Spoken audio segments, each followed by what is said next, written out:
The Apple Watch Series 4 has stepped up its fitness game. It's got more activity options, better training tools, a longer battery life, and in a sleeker, more comfortable design. But $400 or more is a lot to pay for a fitness tracker that shares a lot of the same features as its predecessors. Having that bigger screen during workouts really made a difference. I wasn't expecting it to, but it's not just the screen that's bigger, it's actually the numbers. So finding your data on a run when you're on the go and you really have to keep your eyes on the road is a lot faster. And those extra seconds could mean you don't trip on that run. I, for one, track my heart rate and I like to do it on the go. And this pretty much applies to any other activity where you do have to keep your focus. The other big advantage of the Series 4 in terms of fitness is the battery life. Apple says it can last up to 6 hours of continuous outdoor activity tracking compared to the roughly 4 hours you'd get on the Series 3. It's still a lot less than other designated fitness trackers in the market, but it's a big bump for distance athletes considering an Apple Watch. Where it's really going to make a difference is if it holds up to that 6 hours of continuous activity tracking that Apple says. And that's why we're here. I'm going to go on a 6-hour hike, or pretty much until both of these watches die, to see if there really is that much of an advantage.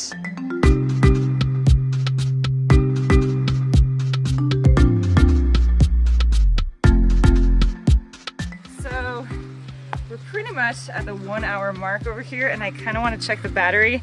So now this is the Apple Watch Series 4, and we're at 88%.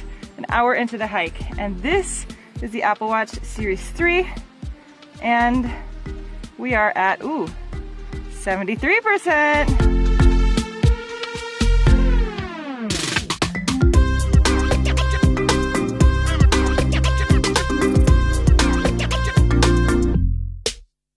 We are at the halfway point, which means 3 hours into this hike, I am definitely going to want to check to make sure that the Series 4 is at least at 50% battery life. I'm gonna start with this one.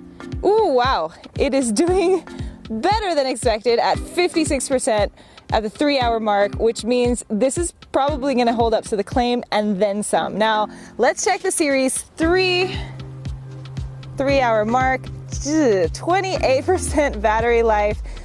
Obviously not going to hold up the 6 hours, but I'm curious to see how long it goes. 3 hours is a pretty decent amount of time.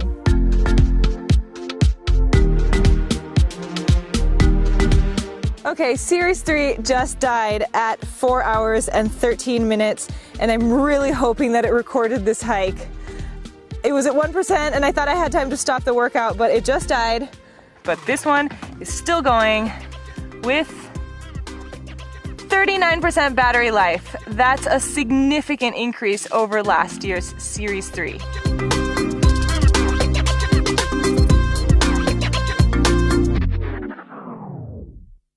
So here we are at the 6 hour mark. I honestly did not think we'd make it this far, myself or the Apple Watch for that matter, and the Series 4 is still going strong. I'm at 11% battery life, which means I might still have another 15-20 minutes of hiking to go. That's compared to the 4 hours of the Series 3. Now, obviously, your mileage may vary because, well, I, for one, didn't have the music playing. You might like to work out with music, but at the same time, I could have conserved battery by reducing the brightness. I probably didn't need it at 100%. Either way, the Series 4 definitely holds true to the 6 hour claim that Apple stated in the keynote, and that itself might be the reason why you would splurge on a Series 4 if it's important to you.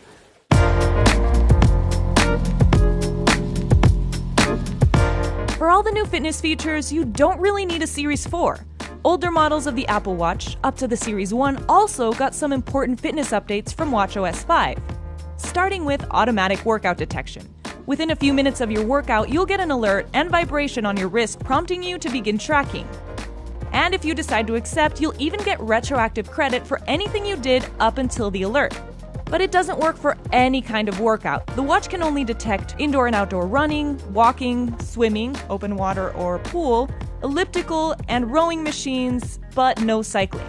Apple has also added hiking and yoga tracking to the roster of activities you can now select on the watch. And if you're a runner like me, then you're getting a whole new set of tools to train with. My favorite has been the pace alert. Essentially, the watch is giving you a gentle nudge when you're below or above your target pace, and it's really kept me from slacking off during my usual running route, and I can see it being beneficial when you're training for a race.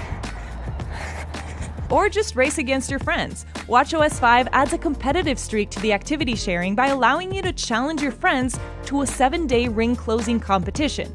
I'm gonna be honest, I was already competing against my friends who shared their activity, they just didn't know about it.